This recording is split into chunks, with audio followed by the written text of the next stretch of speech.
Hello and welcome to Labour Lens. I am Sharon Ijason. On this week edition of the program, we'll be giving you updates on the just concluded 114th International Labour Conference, which took place in Geneva, Switzerland. We also have news stories for you.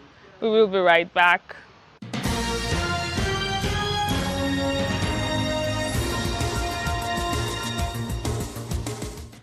For 2 weeks, government representatives, employers, organizations, and workers' unions from across the world gathered in Geneva for the 114th session of the International Labour Conference to deliberate on the future of work. The annual conference examined some of the most pressing issues confronting the global labour market, from decent work and gender equality to social dialogue, labour standards, and the impact of technology on employment. We discussed the opportunities that the platform economy creates, including opportunities for innovation, flexibility, and formalization. We also discussed the challenges, including rights at work, social protection, occupational safety and health, remuneration, automated systems, and the importance of a human-centered approach in a rapidly changing world of work. In a world increasingly characterized by polarization, our values based on social dialogue should never be taken for granted. The platform economy is largely a phenomenon shaped by younger generations. Millions of young people earn their livelihoods through digital labor platforms. Many of them are not following our debates. They're not following our amendments. They're not following our voting records. But they do care about whether the institutions that represent them are capable of addressing the realities they face. Over the past 2 weeks, this organization has demonstrated that it can cope with the challenges of now and the challenges of the future. We cared enough, we engaged in difficult discussions, we cared enough to listen, we cared enough to search for common ground. Many of us would have preferred to advance further, yet considering the complexities of the issues and challenges we face, I believe we should not see the glass as half empty, but as half full. We have laid an important foundation. We have demonstrated that tripartite dialogue can address even the newest and most complex challenges emerging in the world of work. After days of negotiations, delegates reached what many described as the defining outcome of this year's conference, the adoption of a new International Labour Organization Convention on decent work in the platform economy. The convention establishes a global framework to guide government, employers, and workers in protecting the rights, welfare, and dignity of platform workers as digital employment continues to expand across the world. Beyond platform work, the conference also reaffirmed commitments to promoting gender equality, strengthening collective bargaining and social dialogue, and ensuring that technological innovation advances economic growth without undermining workers' rights. We live in a world in which robots work, talk and compete, in which algorithms order and select, in which automation profoundly changes work. Shouldn't we be stepping up our efforts in order to ensure that technological progress broadens and elevates human dignity instead of deepening existing inequalities? We've taken the discussion on gender equality further by reiterating that no process of change in the world of work will be entirely fair or sustainable unless we effectively incorporate this perspective. There's still an awful lot that needs to be done. And we have reiterated that tripartism and social dialogue are the cornerstones of democratic labour governance. The challenge now is to provide new inputs into that discussion that will provide practical results and measurable benefits to achieve the social justice that's demanded by our times. We're delighted to have been part of building and adopting the first ILO Convention on Decent Work in the Platform Economy. This is a milestone which shows that this organisation remains capable of responding to new realities and challenges of our age. While AI can bring many opportunities, it will not benefit all people automatically. Our task is therefore to ensure that AI advances decent work for all through a human-centered approach. Many of you reminded us that skills alone are not enough.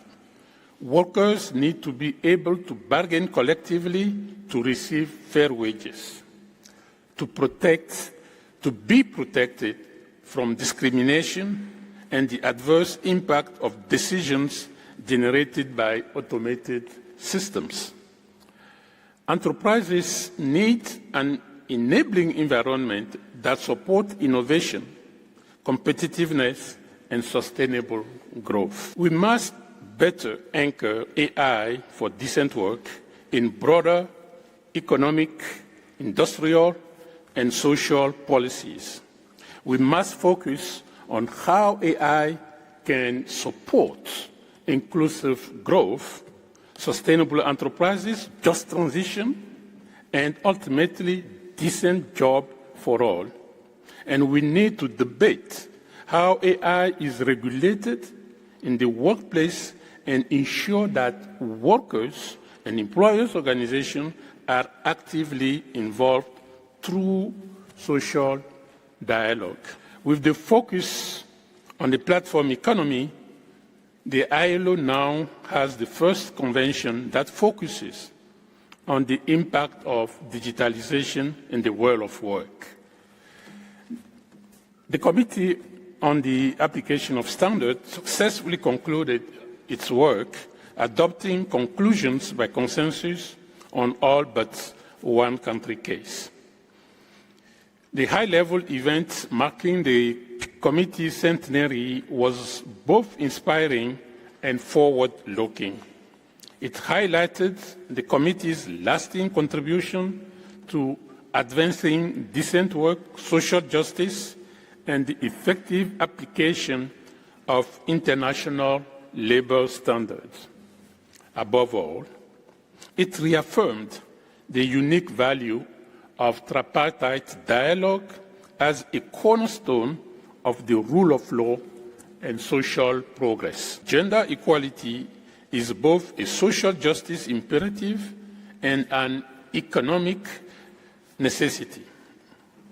While acknowledging the progress achieved, they also identified persistent structural barriers to gender equality and their underlying causes. The conclusions set out comprehensive and innovative policy measures for constituents and the office to address these challenges in a changing world of work. As the 114th International Labour Conference closes, the new adopted convention stands as its most enduring legacy, a recognition that the future of work must be driven not only by innovation, but by fairness, protection, and decent work for all.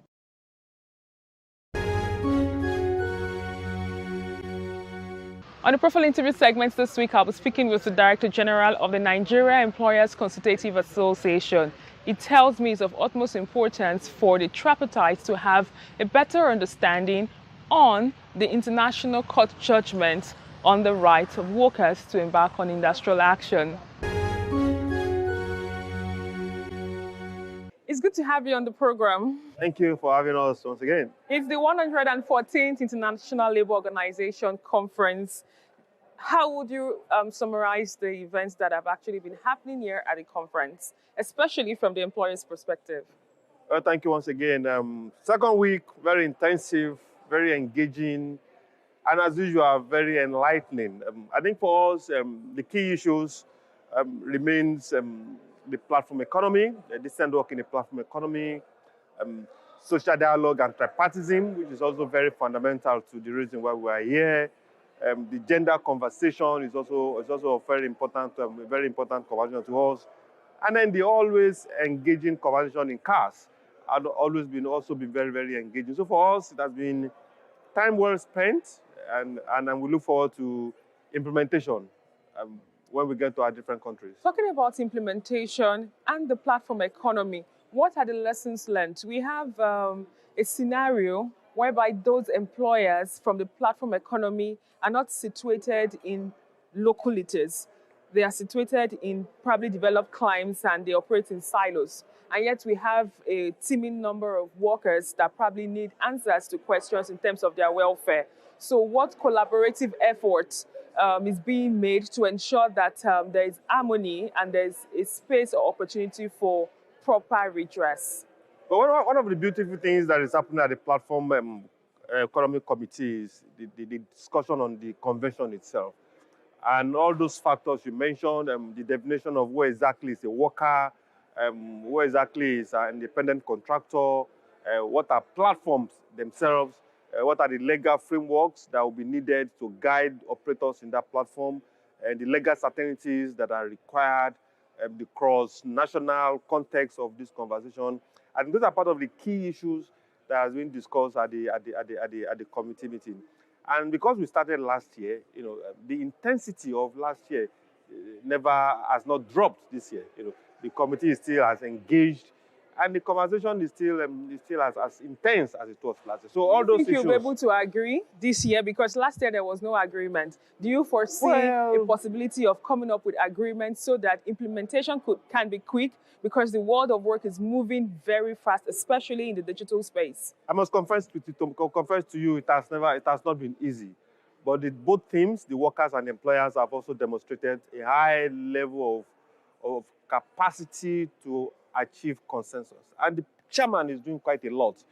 The chairman of the committee is doing quite a lot to bring everybody together. So intense, difficult, but inch by inch, I think we're approaching when the work is supposed to finish.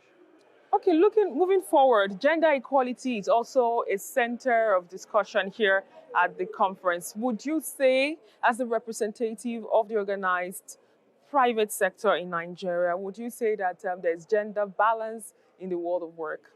Well, there will always be issues about gender balance. We are not there yet. It might take us a bit of time to get there.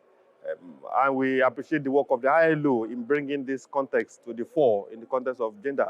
Sometimes people might look at it and say it's not an issue. But from the conversation in the committee itself, we realize there are issues. They are not only issues, they are also underlying issues.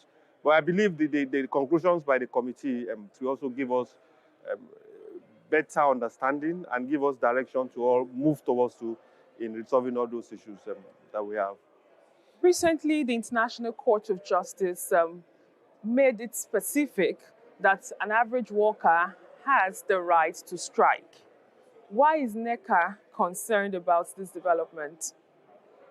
Now, we must say this and we must say it clearly, that what the ICJ gave was an opinion, an advisory opinion. I also want to clear it that it wasn't the employers that approached the ICJ. The employers were against going to the ICJ in the first place because we believe it's an issue that can be resolved by social partners through dialogue. I went to the ICJ and the ICJ gave his advisory opinion that the right to strike is protected under Convention 87 and also affirmed that that right is not absolute. So that brings us back to the beginning. Because the question that the ICJ was asked to give clarity to is not whether there is right to strike or not. It's whether the right to strike is covered, protected under Convention 87. And the ICJ, in its opinion, said, look, the right is protected under Convention 87, but refused to give the context, the scope, and the extent of that right. In fact, one of the judges said that right is not absolute, which takes us back to the national context to say, look, if the right is not absolute, then it gives the national, from our perspective, the right to look at his context, look at his own peculiar situations, and determine how this right will be exercised.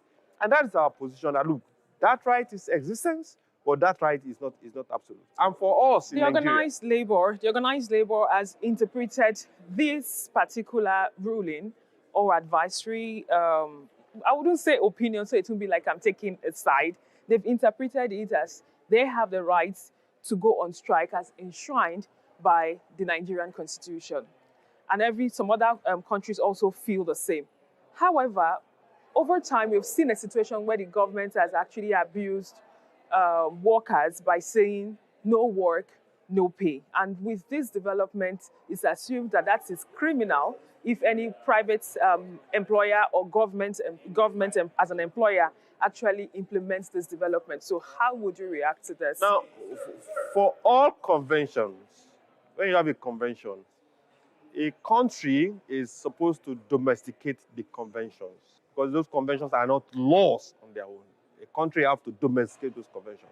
Now, in the context of Nigeria, we have the Trade Dispute Act that has specified what are the steps that you should take, the process for resolving disputes before you get to the context of, say, going on strike. And the intent, the spirit of the Trade Dispute Act is that if you follow the procedure with open mind, with good faith, you will have resolved those issues before you get to the point of exercising the right to strike.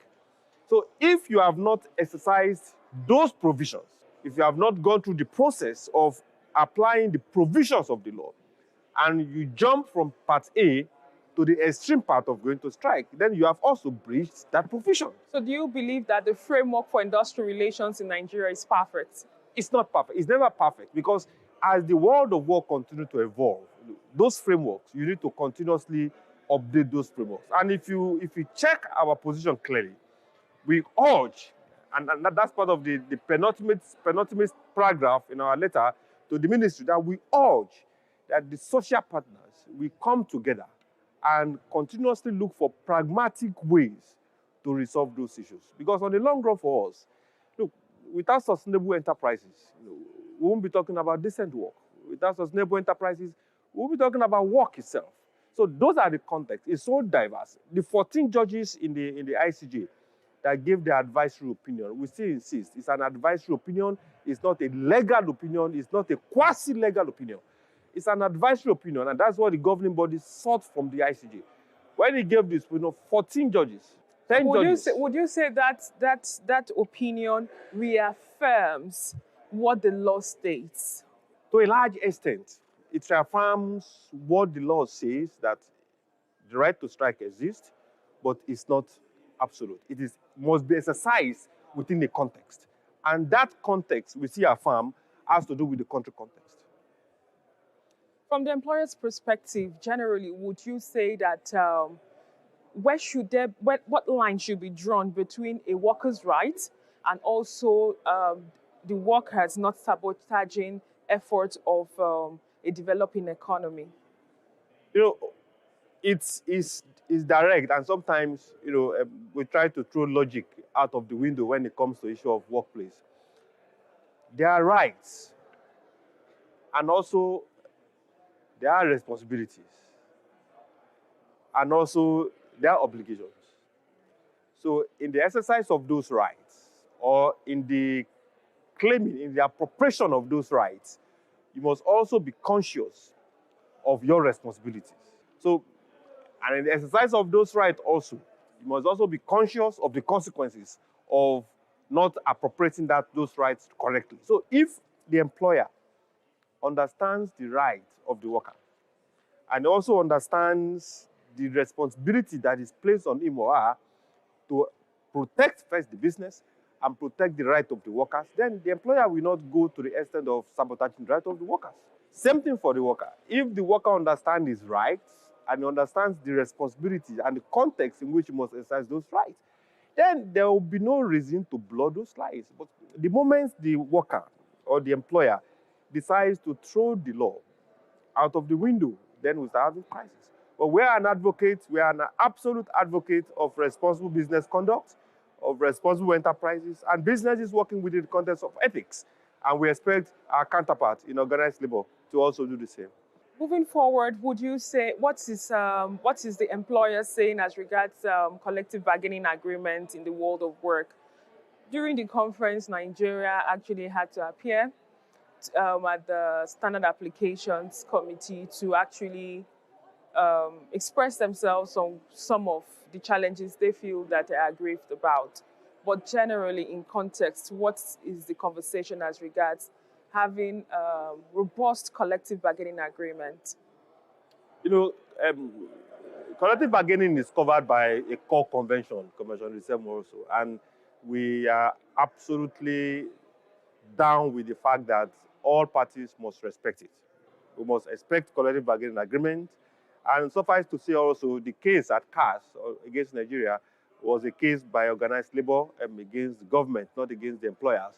So while we might have some employers having struggles fulfilling or meeting the terms of collective agreement, I think it's predominantly, you find this predominantly against government, different kind of arguments. I know they mentioned the issue of the ASU agreement, the medical union agreement, so many agreements that are not being implemented by government. But from the employer side, I think we are doing all our best within the context of our realities to keep to agreement, to keep to collective agreements. And we also urge our members that if for whatever economic reasons you realize that you cannot meet the terms and conditions of an agreement that was signed previously, we can agree to disagree. The same process that led to that agreement, call the union together and say, look, because of this economic situation, this item in this agreement, we cannot meet it. And by juring and engagement, I think those issues can be resolved. So how do you think employers of labor, trade unions, and workers can actually strengthen dialogue to improve industrial relations going forward in line with the advisory or judgment by the International Court of Justice? Advisory opinion, we according to the advisory opinion. Is this NECA's position or employer's position? No, that is the opinion of the governing body. The governing body approached the ICJ to seek its advisory opinion, not a judgment. On the substantive issue you raised, I think the first thing we have to do, and this is quite important, first is both at the employers level, at the union level, at the government level, we need to radically upscale our knowledge and our capacity in the context of the conversation that we are supposed to lead. If as an employers federation, we are lacking in proper knowledge of the real issues, if as unions, as government, we are lacking in the real issues of world of work, then it becomes difficult for us to pretend or to navigate that environment. And that is why we believe strongly that all of us, we should consistently maximize the opportunity that is provided by the ILC. So many conversations is happening at different committees as plenary. It's not enough for us to just attend. Not enough for us to be here and walk around the city of Geneva. I think we must take it as a task that we sit in the context of the committee meetings, and the ministry should ensure that when we get back to our different countries, we should have an onboarding session. That look, this is what was discussed in this committee. This is what we feel. This is what was achieved at the plenary. Then how do we contextualize it in our local context? And then we start building consensus gradually. Because if the union are far ahead of us, of employers, in the context of understanding, then it becomes difficult for us to sit down and negotiate. If the employers are far ahead of the union, it becomes difficult for us to negotiate. If we are both far ahead of the ministry, that should be the adjudicator or coordinator, it becomes difficult for us to engage. So for me, first, be capacity building for workers and employers and government itself. The second will be capacity building for us again. And the third item we should deal with is also capacity building. Capacity. Absolutely. I think it's a safe place to end this conversation. We'll continue our conversation back in Nigeria. Thank you very much. Thank you for having us once again. And that's all we can take on today's edition of the program. Join us next week for a fresh edition of the show. I am Sharon Ijason. Thanks for watching, and remember that labor creates